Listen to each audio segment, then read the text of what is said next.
Olá, sejam muito bem-vindos a mais um Café com Letras, o programa de literatura aqui da TV Câmara.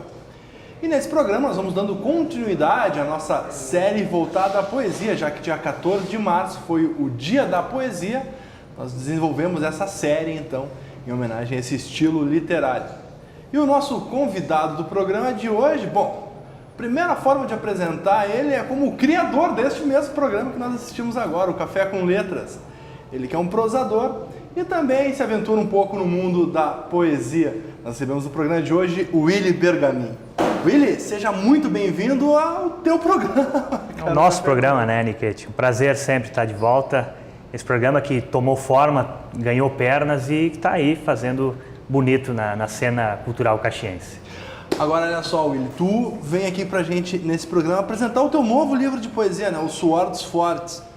Conta um pouquinho sobre a história desse livro aqui, pra gente iniciar nosso papo. O Suor dos Fortes é o meu segundo livro de poemas, né? Eu lancei o meu primeiro livro de poesias em 2007, se chama Do Útero do Mundo. E é um livro que teve uma repercussão muito bacana para a época, né? Um livro que esgotou uma edição, esgotou praticamente a segunda edição. Até onde eu sei, isso é algo inédito na região, né? Um livro de poesia esgotar praticamente 2 edições, né? E tendo em vista esse retorno bom de um livro de poesia, a gente sabe que no país a leitura de poesia é um gênero meio deixado à parte, né? A prosa é o que vende mais, a prosa é o que é mais estudado em escolas, em universidade.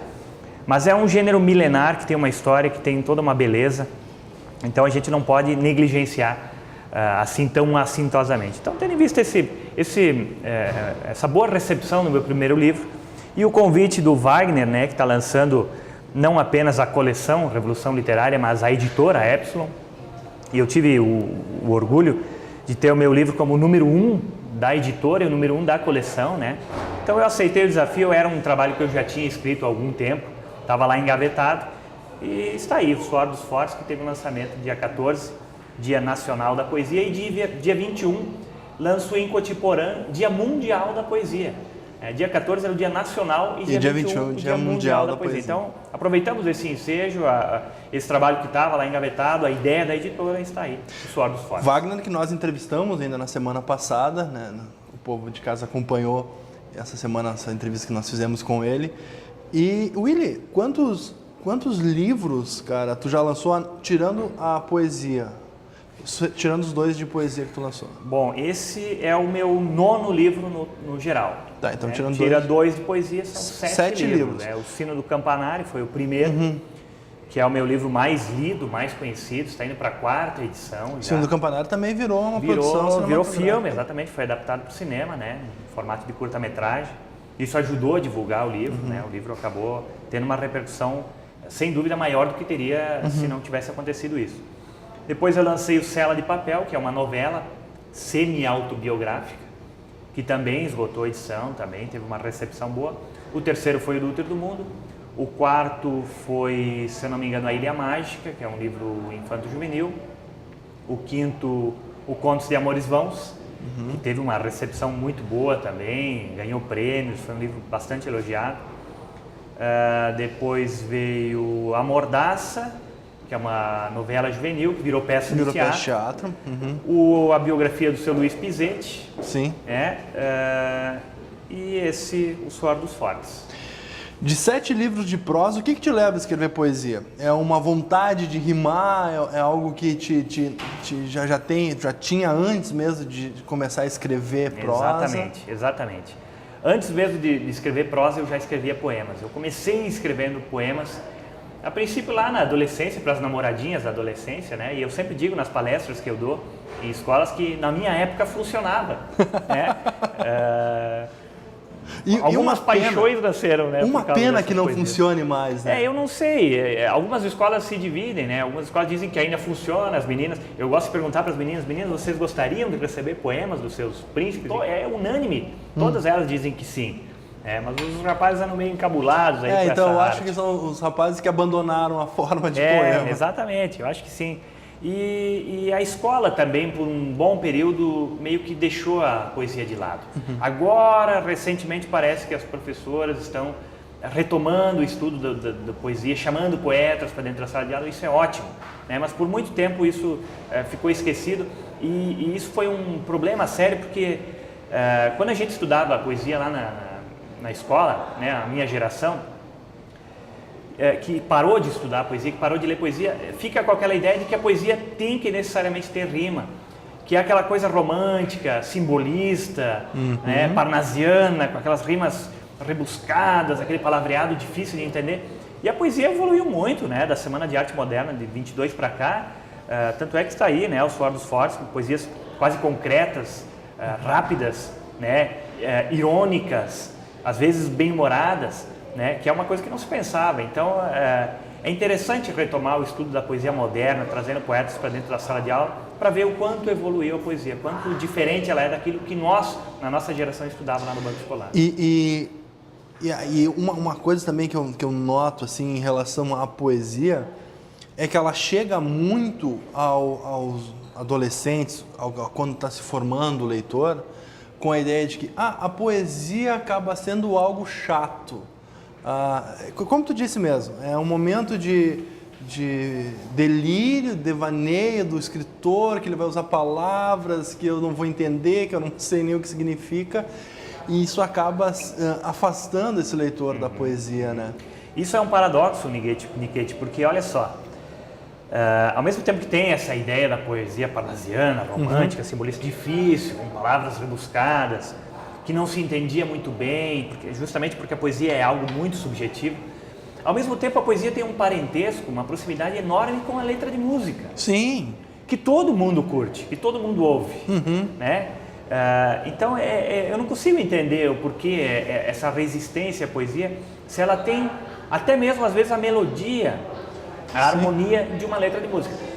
Importante ressaltar, a poesia não é letra de música, claro, mas pode se transformar. Muitos poemas famosos de Rilke, de Mayakovsky, de Dickinson, viraram músicas bonitas, na boca de Zé Cabaleiro, de Fagner, de um monte de outros autores e cantores. Então, ela tem essa proximidade e isso pode ser trabalhado também para trazer de volta o leitor para essa arte tão maravilhosa que é a poesia. Talvez falte algo simples, que é ligar mesmo a questão da música e da métrica e rima da música, a sonoridade, com a poesia. A musicalidade, a harmonia, a cadência, tudo isso está no bom poema. Sim. Né? Isso é importante ressaltar também. Um pouco da culpa de as pessoas se afastarem da poesia é dos poetas. Às vezes por ser muito hermético, às vezes por ser subjetivo demais e às vezes por ser ruins também, né? Porque tem muito poeta ruim, assim como tem muito escritor de prosa ruim, muito cantor ruim, mas isso eu acho que colabora também. Então, um pouco, o poeta tem que fazer um pouco dessa minha culpa também. Sabe que tem uma coisa que, há um tempo atrás eu digo, a questão de uns 10 anos atrás,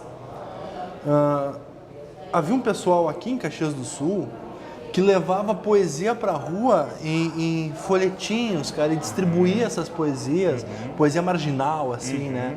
Exato. Então os caras distribuíam essa poesia e eu não vejo mais isso, cara. E isso é uma forma de levar... De democratizar, claro, né? Tu tá popularizando a poesia, porque tem gente que não tem acesso à leitura de um bom livro de poesia, mas às vezes recebe um poema na rua e guarda aquilo, talvez para a vida toda. E aquilo toca naquele momento, isso, né? Tem a ver, às vezes decifra a gente um bom poema. E outra coisa, além disso, muito bem lembrado, Niquete, mas além disso, tem a questão da boa declamação do poema. Ouvir um bom declamador de um belo poema é algo que marca a gente. Eu lembro, uma das coisas que me fisgaram para a poesia foi isso, ouvir numa feira do livro, há muito tempo atrás, um poeta declamando Augusto dos Anjos, numa feira do livro. Eu ouvi aquilo com aquela força, com aquela vera. Digo, cara, que coisa mais linda, é isso que eu quero fazer. Escrever, depois se eu tiver o dom para declamar é outra coisa, mas escrever algo assim que me toca desse jeito é algo que eu busquei e espero que as pessoas tenham encontrado nos meus livros. Tá aí outra coisa que não é tão popular assim, né? Só em época de feira do livro mesmo. Declamações de poesias, né? Não se tem sarau onde se declare poesias também. A gente tem um pouco complicado. Tentado, a biblioteca tem alguma coisa, né? Eu ia dizer, nós da Biblioteca Pública, às vezes a gente organiza alguns saraus, a noite da biblioteca, as premiações dos concursos anuais, a gente organiza saraus. O nosso grupo literário, que é formado por mim, pelo Wagner, pelo Leandro Agonese e pelo Luiz Narval, a gente organiza também. No dia do lançamento dos nossos livros, nós fizemos um mini sarau no Dia da Poesia. E agora, dia 21, nós faremos novamente lá em Cotiporã. Então, claro que declamar um poema não é tão simples quanto parece. É preciso uma voz, é preciso uma entonação, a cadência, as pausas corretas, né? Mas é algo que qualquer um que treine consegue alcançar. E é uma arte que também anda muito esquecida e que pode transformar pessoas em leitores a partir disso. Então agora vamos falar um pouquinho desse seu livro. Esse livro tem um detalhe muito bacana. Olha só. Aqui nós temos a capa do livro do Willy, né? A capinha dele, bonita. Mas quando nós viramos assim, a contracapa vira a capa vira a contracapa. Interessante esse formato aqui, Willy. Só não temos a poesia ao contrário. De ponta cabeça ainda, né? Ainda? As próximas edições da Epsilon pretendem fazer livros, né? Que é uma ideia que já foi feita, não é algo novo, né? Talvez seja algo novo em Caxias, mas a editora Saraiva, por exemplo, já fez isso, né? E outras editoras. E acho que foi uma sacada legal do Wagner, até para aproveitar esse espaço nobre que é a contracapa, né? E dar uma cor diferente. A coleção toda ficou muito bonita. São livros baratos, é importante salientar isso. Né? Isso também é. São livros baratos, feitos com material barato, né? O papel é o papel offset, o mais barato que tem. A própria capa do livro não tem orelha, né? O que barateia muito a unidade. O livro é vendido a R$ 14,50, né? Algo muito barato. Acessível. Muito acessível. Bem acessível. Né? E a ideia da editora, então, é ter livros de qualidade, bem feitinhos. Sabe que, Niket, é o primeiro livro meu que depois de publicado eu leio ele de cabo a rabo e não encontro um errinho. Nenhuma vírgula fora do lugar. Uma preocupação com a editoração. Com um cuidado especial com a editoração. Isso é muito comum, mesmo em editoras grandes, como Companhia, como Record e tal, a gente sempre encontra erros. Sim. Seja de ortografia, de diagramação, e nesse livro não encontrei. Então, tem um cuidado especial com a edição, mesmo sendo livros baratos. Eu acho que é isso que vai fazer o livro rodar. Não, o valor, primeiro que ele não influencia na qualidade do conteúdo, né? Porque o conteúdo de um livro pode ser feito em papel de pão, né? Enrola pão e pode ser um grande poema. Exatamente. Os clássicos vêm em edições baratas, claro. Né? Isso na Europa é muito comum, muito mais comum do que aqui no Brasil. O brasileiro tem essa ideia de que o livro tem que ser caro, tem que ser bonito, tem que ser caprichado. E é engraçado, quem tem uma experiência do exterior, vê as pessoas lendo no metrô, nas praças, livros baratíssimos. Claro. Livros pockets de papel reciclado, né? Então, o importante é o que se lê, né? Claro, o invólucro chama a atenção, sim, mas não é o que, que deve determinar a qualidade do livro. Claro, um bom livro é por aquilo que as letras estão formando lá dentro. Exatamente. O que ele tem a dizer ao leitor, né? Claro. Se vai mudar o leitor, ou pelo menos tocar em alguma corda sensível ali. Tu disse antes, Willy, que tu leu o teu livro, né? Leu o teu livro de cabo a rabo. Tu costuma ler os teus livros depois de publicado? Sim. É algo meio incomum. A grande maioria dos escritores diz que quando publica não lê mais. Eu sou um chato nesse sentido. Tanto é que quando há reedições de meus livros, eles sempre saem com mudanças. O Sino do Campanário está indo para a 4ª edição. E a única edição que não teve mudanças foi da primeira para a segunda, porque ele esgotou muito rapidamente. Quando eu fiquei sabendo, já não tinha mais livro e teve que ser feita uma outra edição às pressas, né? Então não deu tempo de eu mexer. Sim. Mas aí eu comecei a me precaver para isso, né? Eu sempre mexo e sempre há mudanças, às vezes bastante significativas, de edição para edição, né? A 3ª edição do Sino saiu com muitas mudanças. A 2ª edição do Útero do Mundo, meu primeiro livro de poemas, também. Houve acréscimo de poemas, inclusive. Tirei uns que eu achei que estavam muito ruins. Então, eu sou muito chato nesse sentido. Eu sempre gosto de revisar. Tu já chegou, então, a mudar histórias, cara? Mudar acontecimentos dentro do livro? O sentido, não vai mudar propriamente, não. Sim, o sentido não, permanece. Mas, assim, aquela frase que não ficou redondinha, né? Aquela palavra que arranhou o ouvido, esse tipo de coisa eu gosto de mexer, eu gosto de aperfeiçoar. No caso do Sino, eu acrescentei 10 mini contos novos que eu escrevi, então, que está na 3ª edição, não está na 1ª nem na 2ª. Sim. Então tem coisas novas de uma edição para outra. Tá, então a gente pode entender que tu faz os teus livros, mas eles não ficam prontos no momento que são editados. Eles podem eles nunca estão prontos. Os meus livros nunca estão prontos. O Jorge Luiz Borges dizia, né, que ele não via a hora de publicar os livros dele para se livrar deles. Né? Só publicando é que ele se livrava daquilo. Sim. E quando eu publiquei meu primeiro livro, eu levei isso ao pé da letra, eu escrevi isso no prefácio da primeira edição do Sino do Campanário, achando que eu também me livraria dele, mas não aconteceu comigo. Eu não me livro nunca dos meus livros. Eu estou sempre mexendo, revisando. Quando sai uma edição nova, eu altero frase. Como eu disse, não o sentido da história. O sentido é o mesmo, né? Mas assim, sempre procurar aperfeiçoar, né? Eu leio muito, eu sempre digo que mais do que um escritor, eu sou um grande leitor. Então, a cada pouco a gente vê coisas novas, aprende sempre, técnicas diferentes. Então, eu nunca estou satisfeito com o meu texto, estou sempre tentando melhorá-lo. Isso é interessante, né? Não é um momento final para o livro, não tem esse momento final. Ponto final não é o final. Não é o final, propriamente ele pode mudar aos pouquinhos. Isso é bacana. Agora, Willy, esse contato com os teus leitores, você trabalha lá na biblioteca, né? Então, muitas vezes alguém lê teu livro e de repente vai na biblioteca e descobre que tu é autor do livro, ou até mesmo nesses encontros que tu faz, tuas palestras, tu é um autor já renomado aqui em Caxias. Como é essa tua troca com o leitor? O teu livro sai com aquela visão tua e de repente tu já teve essa experiência de ter uma volta completamente oposta daquilo que tu escreveu? Por exemplo, tu escreveu com um sentido, de repente vem alguém e fala para ti em outro e tu fala, eu não tinha visto por esse lado ainda. Sim, ótima pergunta, Niket. Eu sempre digo nas palestras que esse contato com o leitor é muito importante, porque o exercício da escrita é um exercício solitário, silencioso e às vezes chato. Sim. Escrever, procurar aquela palavra, ajeita a frase. Eu sou chato nesse sentido, eu preciso de silêncio, não pode haver nada me distraindo. Sou meio rançosinho nesse sentido, né? Então isso acaba sendo enfadonho às vezes. Então esse negócio de ir para a feira de livro, visitar outras cidades, palestrar em escolas, equilibra essa solidão da escrita, né? E esse retorno do leitor é muito especial, muito bom para o próprio autor ver se está acertando a mão, se aquilo atingiu o leitor da maneira que ele queria, mas isso nem sempre acontece, porque o leitor, o bom leitor, ele é também um coautor da história. Enquanto ele está lendo, ele está construindo na sua mente a história. As imagens? E o bom texto, ele dá margem para o leitor construir essa história. O Silviano Santiago, um escritor que eu gosto muito, ele diz que, falando do conto especificamente, ele diz que o bom conto é o conto mal contado. Por que mal contado? Porque ele não explica tudo. Sim. Ele deixa nas entrelinhas espaço para o leitor construir de acordo com a sua visão, a sua bagagem, a sua construção de mundo.